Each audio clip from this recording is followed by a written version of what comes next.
माझे माहेर पंढरी आहे भीवरीच्या तिरी या शब्दांचं वर्णन जे आहे ते माहेर म्हणून करण्यात आले पंढरीला। आणि याच माहेरी अनेक जे भाविक वारकरी आहेत ते दाखल झाले आहेत। आज आषाढी एकादशी आहे आणि या पवित्र मुहूर्तावर जे आहे ते चंद्रभागा स्नानासाठी वारकऱ्यांनी मोठ्या प्रमाणात गर्दी केल्याचं दृश्य जे आहे ते आपल्याला या चंद्रभागा घाटावर आपल्याला पाहायला मिळते। आपण जर पाहिलं तर जिथपर्यंत नजर जाईल तिथपर्यंत आपला लाखो वैष्णवांचा हा मेळा अनुभवायला मिळतोय।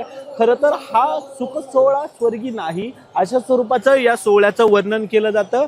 त्याच पद्धतीने जर आपण पाहिलं तर अगदी पहाटेची वेळ आहे, आषाढी एकादशीची ही पहाट आहे आणि आपल्या लाडक्या पांडुरंगाचं विठुरायाचं दर्शन करण्यासाठी लाखो वैष्णव जे आहेत ते पंढरपूरमध्ये दाखल झालेले आहेत।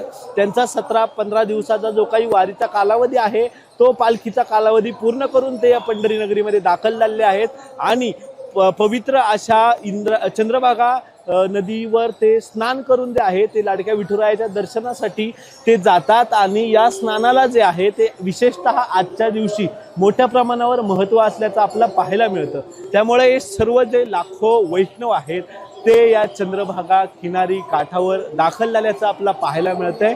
रामकृष्ण हरी ज्ञानोबा माऊली तुकारामच्या गजरात हे सर्व वारकरी जे आहेत ते तल्लीन होऊन या ठिकाणी चंद्रभागा स्नानाचा जो आनंद आहे तो घेत असल्याचं आपल्याला पाहायला मिळतंय। अगदीच आपल्या कॅमेऱ्याची लेन्स अपुरी पडेल इतकी ही वैष्णवांची वारकऱ्यांची गर्दी हा सुख सोहळा नेमका काय आहे याची अनुभूती देताना हा क्षण चंद्रभागेच्या काठी जो आहे तो पार पडताना आपल्याला पाहायला मिळतंय। त्यामुळे या ठिकाणी झालेली वारकऱ्यांची गर्दी जी आहे तो या सोहळ्याचं वर्णन आपल्याला इतक्या मोठ्या प्रमाणावर का केलं जातं हे सांगून जात आहे।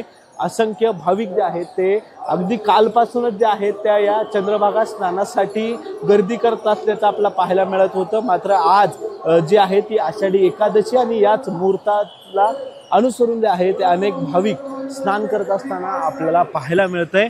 हा परमपूज्य परमपवित्र हा स्नानाचा अनुभूती जे आहे ते वारकरी घेत आहेत। आपण जर पाहिलं तर हा संपूर्ण चंद्रभागा काठ जो आहे तो भक्ती रसात न्हाऊन गेल्याचं आणि जणू महापूर भक्तीचा आलाय की काय अशा स्वरूपाचं हे वातावरण या ठिकाणी निर्माण झाल्याचं आपल्याला पाहायला मिळतंय। त्यामुळे हा वैष्णवांचा मेळा जो आहे तो आषाढी निमित्त या पंढरीमध्ये रंगल्याचं चित्र जे आहे ते आपल्याला सध्या पाहायला मिळतंय। आणि संपूर्ण पंढरपूर असेल पंढरी नगरी असेल ती या ठिकाणी दुमदुमून गेल्याचं चित्र आहे ते आपल्याला या निमित्ताने पाहायला मिळतंय। त्यामुळे संपूर्ण शहरात भक्तिदायक वातावरण असल्याचं या ठिकाणी दिसून येतं। कॅमेरामन दिनेश सिंगसह प्रथमेश तांबे, LS मराठी, पंढरपूर।